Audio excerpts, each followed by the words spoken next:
In the chilling grip of the Cold War, one man commanded an empire of fear: Joseph Stalin. His will was absolute, his word law across Eastern Europe, shaping the destiny of millions. To defy him meant certain annihilation, political, and often physical. Yet, in the spring of 1948, from the rugged mountains of Yugoslavia, an unexpected challenge emerged. Marshal Josip Broz Tito, a seemingly loyal communist ally, dared to utter a word no other leader in Stalin's sphere had ever voiced. A word that would send shockwaves through the nascent Soviet bloc, redefine global geopolitics, and ignite a silent war of spies and assassinations. This is the story of the only leader who dared to say no to Joseph Stalin. Born into poverty in a small Croatian village, Josip Broz's journey to power was anything but ordinary. A skilled metalworker, he became a fervent communist, rising through the ranks of the underground party with remarkable tenacity. When Nazi Germany invaded Yugoslavia in 1941, Broz, now known as Tito, transformed into the charismatic leader of the partisan resistance. His formidable guerrilla army, fueled by a fierce Yugoslav nationalism, not only battled the Axis forces but also rival Chetnik royalists. By the war's end, Tito was a national hero, liberating his own country largely without direct Soviet intervention, a crucial fact for his later defiance. Initially, the bond between Belgrade and Moscow appeared unbreakable. Tito's Yugoslavia, a newly forged socialist federation, was seen as a staunch Soviet ally and a model. However, beneath the surface, friction festered almost immediately. Stalin, accustomed to dictating policy to subservient Eastern European regimes, found Tito an unyielding partner. Yugoslavia pursued its own independent foreign policy, aiding Greek communists and envisioning a larger Balkan federation, much to Stalin's growing chagrin. Moscow began to view Tito's independence not as an asset, but as a dangerous precedent, a direct threat to Soviet hegemony in the region. The stage was set for an inevitable confrontation. The simmering dispute boiled over in June 1948.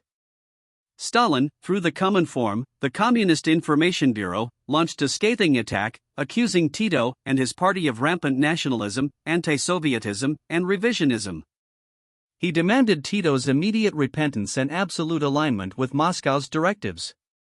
It was a clear ultimatum: conform or be cast out. For Stalin, it was unthinkable that a smaller socialist nation would defy his absolute authority. He expected Tito to crumble under pressure, just like every other satellite leader. But Tito, confident in his popular support and the partisans' wartime legacy, refused to bow down to Moscow's demands. Stalin unleashed his fury with unprecedented vehemence. Yugoslavia faced an immediate economic blockade, its borders bristling with Soviet and satellite troops, signaling potential invasion. Propaganda across the bloc denounced Tito as a fascist and a traitor, a new enemy. But Stalin's most insidious weapon was assassination. He dispatched numerous NKVD agents to eliminate Tito, confident his disappearance would collapse the regime. Each attempt failed. Finally, Tito, weary of the constant plots, sent a famously blunt letter to Stalin: "Stop sending people to kill me. We have already captured 5 of them. If you don't stop sending killers, I'll send one to Moscow, and I won't have to send a second." Against all odds, Yugoslavia not only survived but thrived.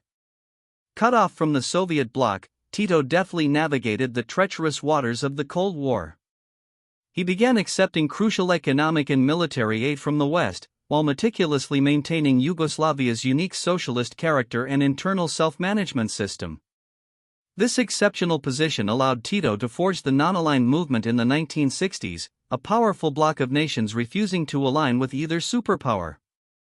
Yugoslavia became a crucial bridge between East and West, demonstrating that a smaller nation could indeed forge its own path, even in the shadow of 2 global titans, and building a unique socialist model. Tito's audacious defiance of Stalin left an indelible mark on history. It shattered the myth of monolithic communism, proving that even within the Soviet sphere, independence was indeed possible. His stand undoubtedly saved Yugoslavia from becoming another Soviet satellite, preserving its sovereignty for decades. The non-aligned movement, born from this defiance, gave a powerful voice to developing nations, influencing international relations for decades.